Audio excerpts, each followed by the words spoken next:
ভারতের বিপক্ষে হেড মানে যেন সেঞ্চুরি। ভাই আমি একটা বিষয় বুঝলাম না, এই অস্ট্রেলিয়ার ওপেনার ট্রাভিস হেডের সমস্যাটা কোথায়? তার কি ভারতকে দেখলেই সেঞ্চুরি করতে ইচ্ছা হয়?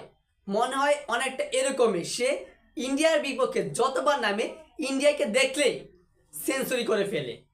অর্থাৎ ভারতের বিপক্ষে হেড মানে যেন একটা সেঞ্চুরি।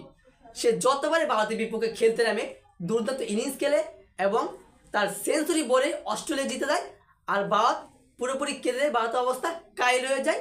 এই তো বর্তমানে ভারত এবং অস্ট্রেলিয়ার 5 ম্যাচের টেস্ট সিরিজ চলতেছে। সেই ম্যাচে প্রথম ম্যাচটা হেরে গিয়েছে অস্ট্রেলিয়া, ইন্ডিয়া 295 রান জিতে গিয়েছে, কিন্তু সেখানেও 89 রানের একটি দুর্দান্ত ইনিংস খেলেছে। এবং দ্বিতীয় ম্যাচে এই ট্রাভিস হেড 140 রান করেছে প্রথম ইনিংসে, এবং যার কারণে এই ট্রাভিস হেডের সেঞ্চুরিতে অস্ট্রেলিয়া 10 উইকেটে জিতে দেয়, আর ভারত সেখানে খেতে দেয়।